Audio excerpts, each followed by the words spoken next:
Salut et bienvenue dans cette nouvelle formation. Aujourd'hui, notre formation porte sur la production de la pomme de terre. Notre module du jour porte sur l'installation du site de production en agroécologie. Bienvenue sur ma chaîne YouTube. Vous avez ici le coach David Folly, formateur en agroécologie.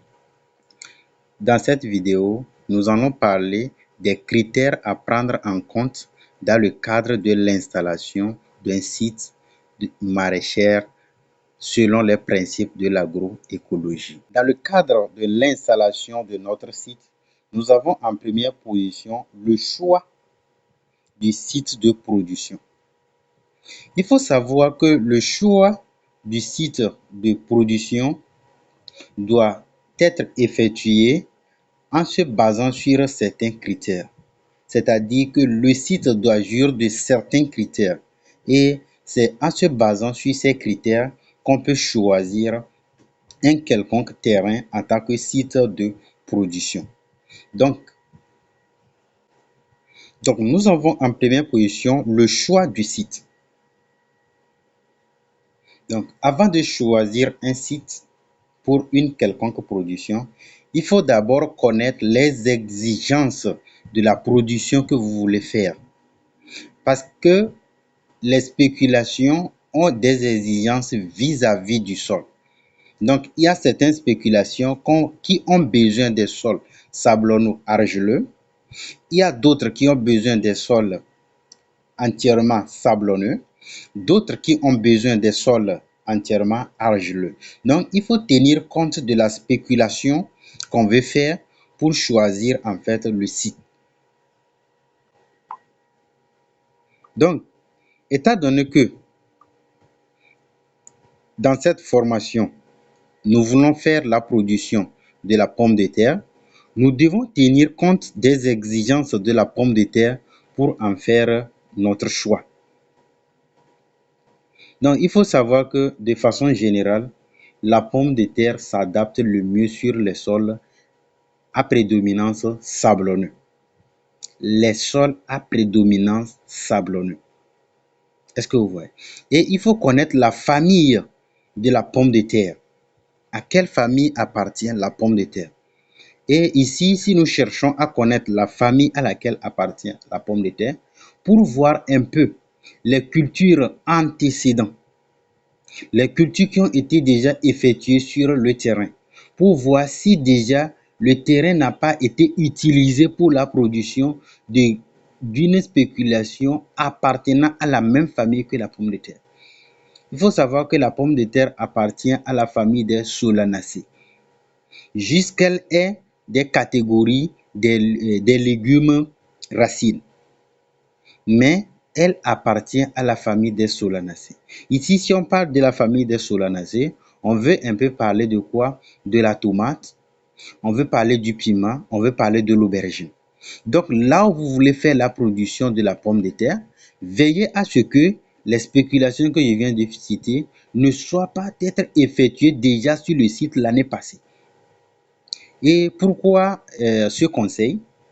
C'est parce que il y a des maladies qui se transmettent au sol et il y a l'épuisement des éléments dans le sol lorsque on fait les spéculations appartenant à la même famille. Je m'explique. Lorsque vous produisez une spéculation, il faut savoir que les spéculations en fonction de leur famille ont des exigences vis-à-vis du sol, ont des priorités en ce qui concerne les éléments nutritifs.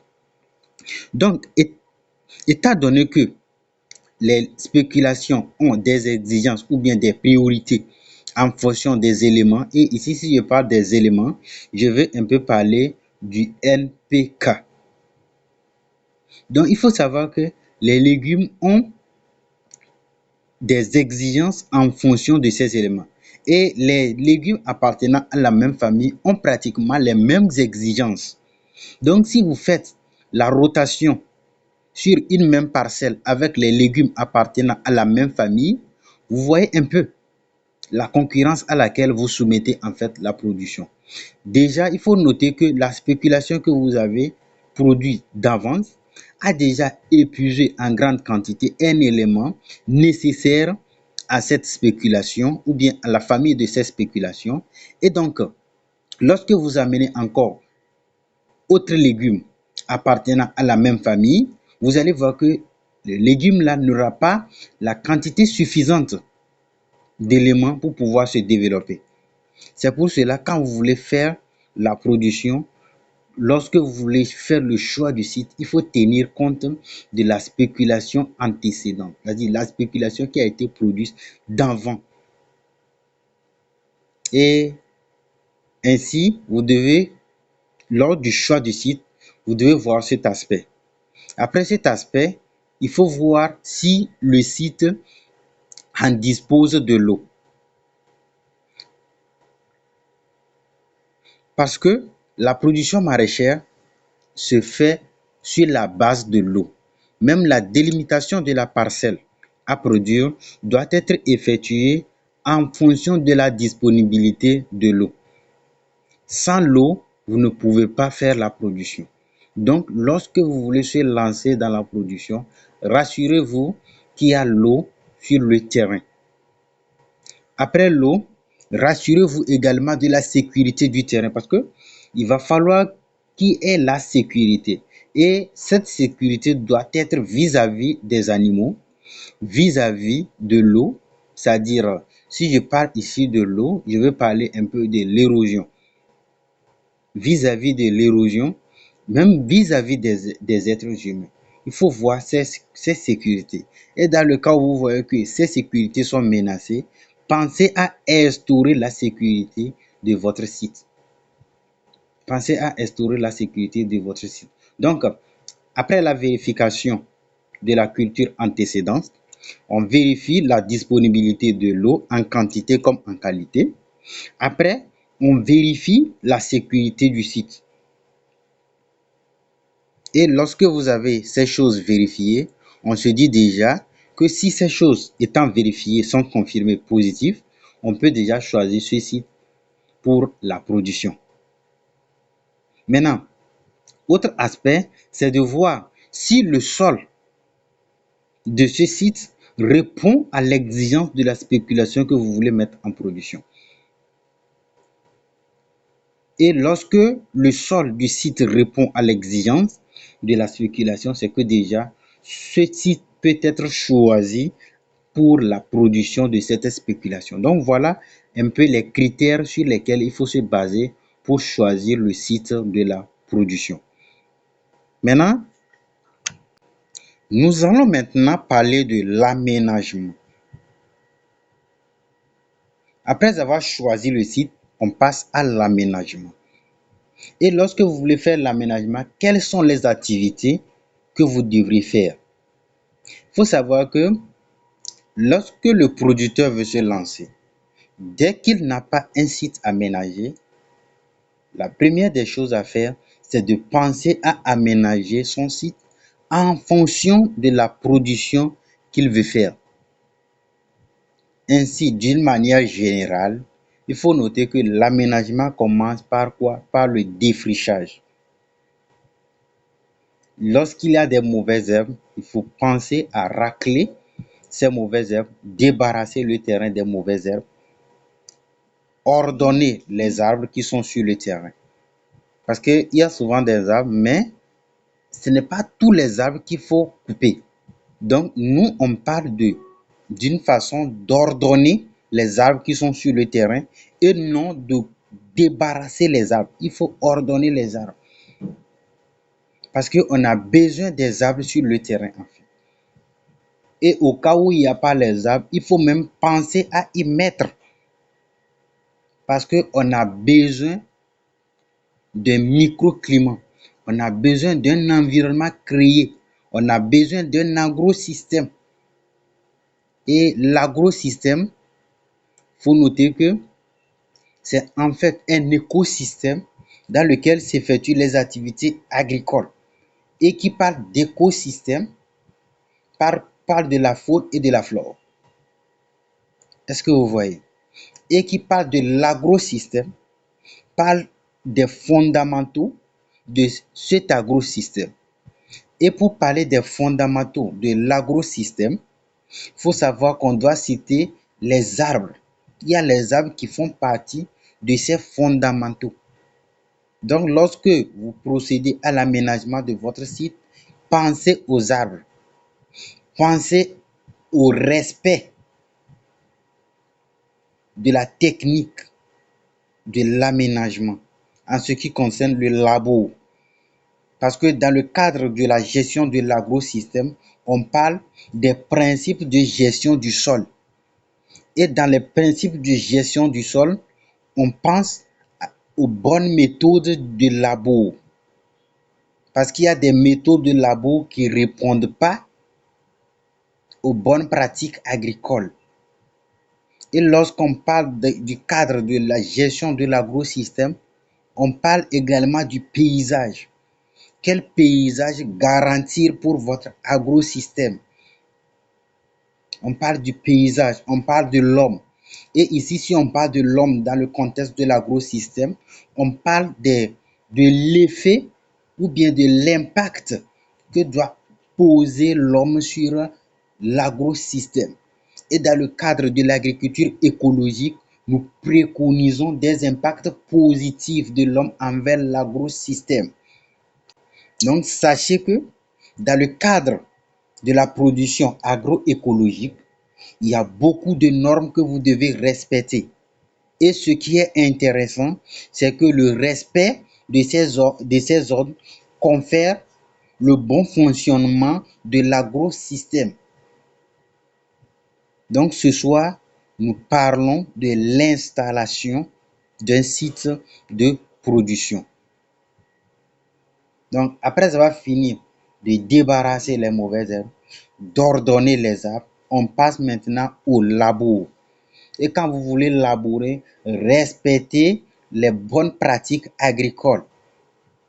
Et selon la bonne pratique agricole, le labour consiste à décompacter le sol. Et l'intérêt du labour, c'est pour permettre l'infiltration de l'eau et l'aération du sol. Et si on sous-entend que l'objectif du labour, c'est de décompacter le sol et permettre l'aération et puis l'infiltration, on n'a pas besoin de perturber de trop la disposition ou bien la disposition des couches. Et il faut noter que le labour sous-entend être effectué dans la couche nourricière parce que l'agriculture, autrement dit, la production s'effectue dans la couche nourricière. Cette couche nourricière qui est une portion de la terre, qui est la portion superficielle, avec une épaisseur de maximum 20 cm. Donc, lorsque vous voulez effectuer le labour, prenez vos dispositions à ce que les couches ne soient pas vraiment trop mélangées, c'est-à-dire que la structure du sol ne soit pas trop mélangée. Donc, voilà un peu les normes à prendre dans le cadre de l'installation du site. Et après avoir fini de faire le labour, l'activité qui reste à faire maintenant, c'est l'organisation du site. L'organisation du site à travers la délimitation. Et cette délimitation s'effectue avec les essences fertilitaires. J'appelle ici les essences fertilitaires les arbres qui appartiennent à la famille des engrais botaniques.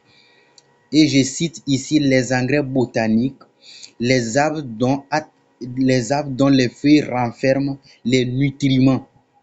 Et souvent, ces arbres appartiennent à la famille des légumineuses.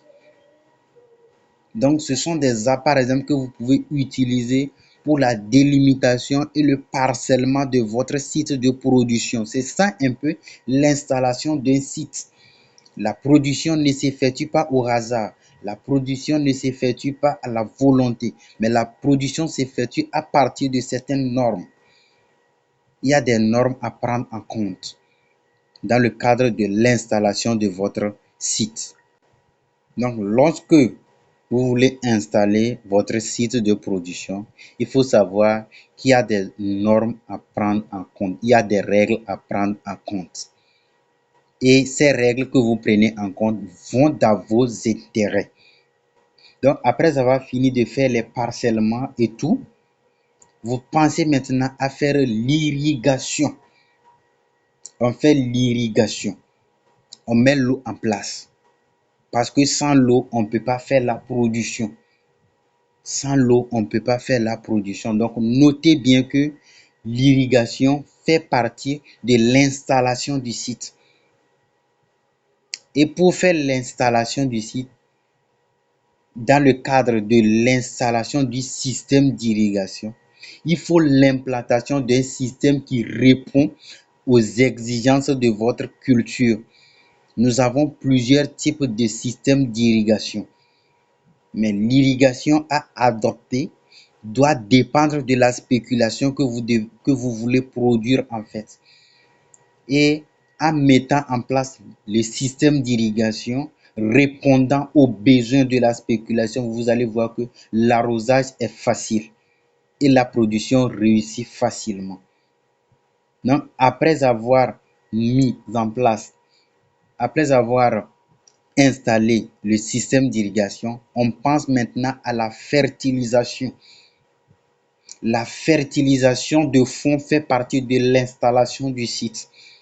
Vous devez finir la fertilisation de fond avant de tirer maintenant votre épingle du jeu et dire que vous avez fini l'installation du site. Et la fertilisation du fond doit dépendre de la production que vous voulez faire.